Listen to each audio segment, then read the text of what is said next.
What is up, everybody? My name is Kaika44. Thank you for tuning in to episode 2 of Let's Talk. Today's topic is going to be social justice in college. Now, my personal point of view on social justice in college is that, well, it's ruining college. And for multiple reasons, I'm going to kind of just skim the surface here, but the first thing I want to talk about is political correctness. Now, the social justice movement currently is pushing a lot of political correctness all over everything in college, and I mean pretty much everything. The first thing that they have is you have to be politically correct or someone will get offended. That is the worst thing that can happen. Oh my God, you're going to be offended. Now, what's the worst that can happen if you're offended? That you get offended. That's about it. I don't see what the big deal is if people get offended. That's what's supposed to happen at college. You're supposed to learn stuff and be exposed to new ideas, and they're just trying to block all of that out. You cannot learn new stuff at college. We're just going to follow what the textbook says, word for word, by the book, and nothing new will ever be presented. That's basically what's going on with this politically correctness and don't offend everybody kind of situation. And really, nothing happens when you're offended. You're just, oh my God, I'm offended. This is a perfect opportunity for you as a person who's offended and have a different idea if that is presented to go and research and do something about it and maybe even prove it wrong and change the standards and ideas. Now, this doesn't mean just getting offended at everything and plastering it all over Facebook. I mean, if you get offended by something and you really think you have a point, do some research, present it to people, have a debate, present it to people and bring it up. Maybe it'll get accepted. Maybe other people prove you wrong. That's how new ideas are formed and are proven correct or wrong. That's the due process, basically, of a new idea. And this whole thing about blocking everybody who's offended, it's completely ruining that. We're just going to stick to what's currently here, and we're going to be mindless by the end of it. We're just going to go along with everything just to not offend everybody. I don't get why people are so nuts over people being offended. It's nothing. Nothing happens when you're offended. And if somebody does have a different opinion than you and you're offended by it, good. That is a great opportunity, as I said. It's a great thing that people are offended. I don't know why we're so against it. If you're offended, it's not like you wake up the next day with some deadly illness. It's just you're offended. That's it. It's a feelings. Oh my God, your feelings are hurt. Get over it. New things are coming. Tomorrow's another day. Now, the next thing that's coming up in this politically correct social justice college issue is safe spaces and trigger warnings. Now, this leads back to people being offended and they have to be politically correct. If you're not, oh my God, there's a safe space for you with puppies and videos and people to cuddle with, and there's beanbag chairs. You apparently need all this stuff when you get, oh my God, I don't feel safe because somebody said something I don't like. It's so mind-boggling to me. Like, I don't know why this is even a thing. Now, sure, yeah, a safe space would be great for if you just went through something very traumatic, like if you witnessed a car crash and 10 people died. That would be a great idea for a safe space. People need that area to decompress. Not after, oh my God, the speaker came and he had a different idea than me and I really don't like it. That's not what you need a safe space for. New ideas and different opinions are going to be presented to you your entire life.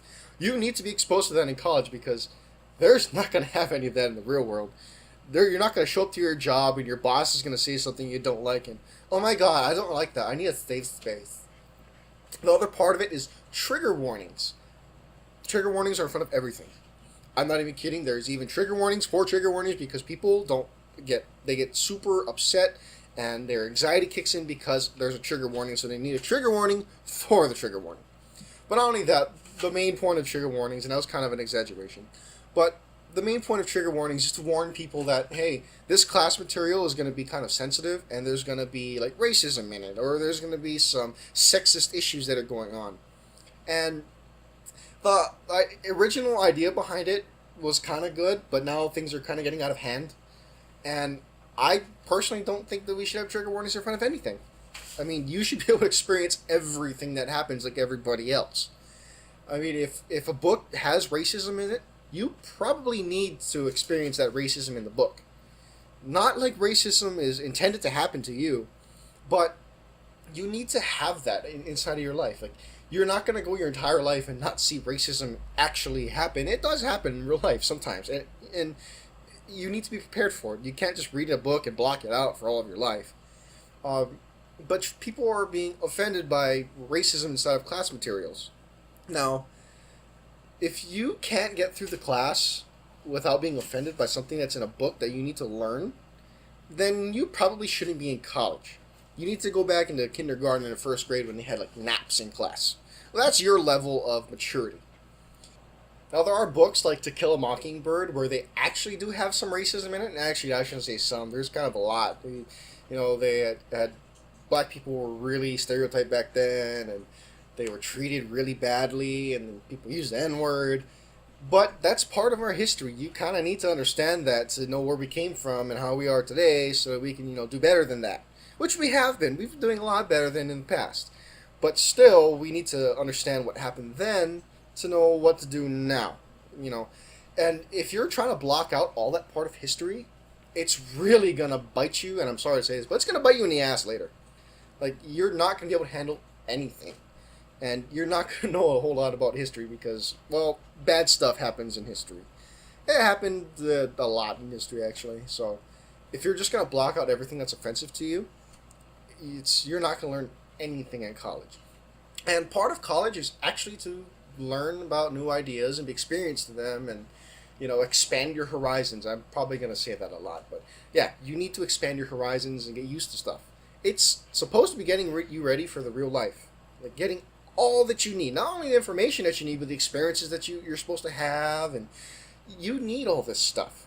And social justice warriors are kind of, clenching in on this. And they're trying to block everybody from all this stuff that's supposed to be normal, but apparently to them it's like the end of the world. And it's going to kill you. Nothing really happens when you get offended. Nothing really happens when you experience racism and you're triggered. Now, there are cases of people who actually do have, like, real anxiety, and I can imagine, I'm not going to speak on their behalf, but I can just imagine that if you're saying you're triggered and your anxiety is losing its shit because you read about racism in a book, somebody with actual, like, really bad anxiety that just came out of a war and have PTSD, or people who actually are clinically diagnosed with real anxiety, they're not going to really appreciate you being upset over a book. Like, it's just a book. Get over it. I mean, all you're doing is reading it and understanding the story, and you're learning it for a class. If you really can't stand it that much, either don't go to college, or just do the report, get it over with, and forget it and leave it out of your mind. Like, it's not that big of a deal if you read about racism that happened in the past. And this is just why I feel that social justice is ruining college. Even recently we've seen a professor who, I believe was a professor anyway, he was at college, and he issued out a mass email to a bunch of students saying that, hey, there's going to be cultural appropriation of Halloween costumes, and if you don't like it, try not to start a big thing, just let it go and ignore it and move on with your life. And a big crowd of people bunched over and surrounded him inside of the center courtyard or field or whatever you want to call it. They surrounded him and blocked him and yelled and drilled this guy over saying, hey, they're just doing this, don't worry about it. Let it go. And they literally went nuts over it. I cannot fathom. That's what's happening in today's colleges. And I'm glad that this doesn't happen in colleges where I live, because I live in Hawaii and this kind of stuff doesn't really happen as often. It does happen, but it doesn't happen to the extent that's happening in the continental United States. And I feel that this is just going to ruin society. If all these people grow up, and these are the future leaders of this country, and even internationally, they're going to be people that are ruling the world, basically, are going to be so attuned to blocking out everything that they have an issue with. Now, I personally cannot imagine a president who is talking to another world leader and they get, oh my god, offended by them, and then they refuse to talk and go to war over, well, he said something that I didn't like. Can you imagine that kind of stuff happening? That's pretty much what we're aiming for right now. So, this is my opinion on why this social justice is ruining our college and our future. So, that's it for today, guys. It was nice talking to you. Hope you guys have a wonderful day, because I'm having a great day. I'll talk to you guys later.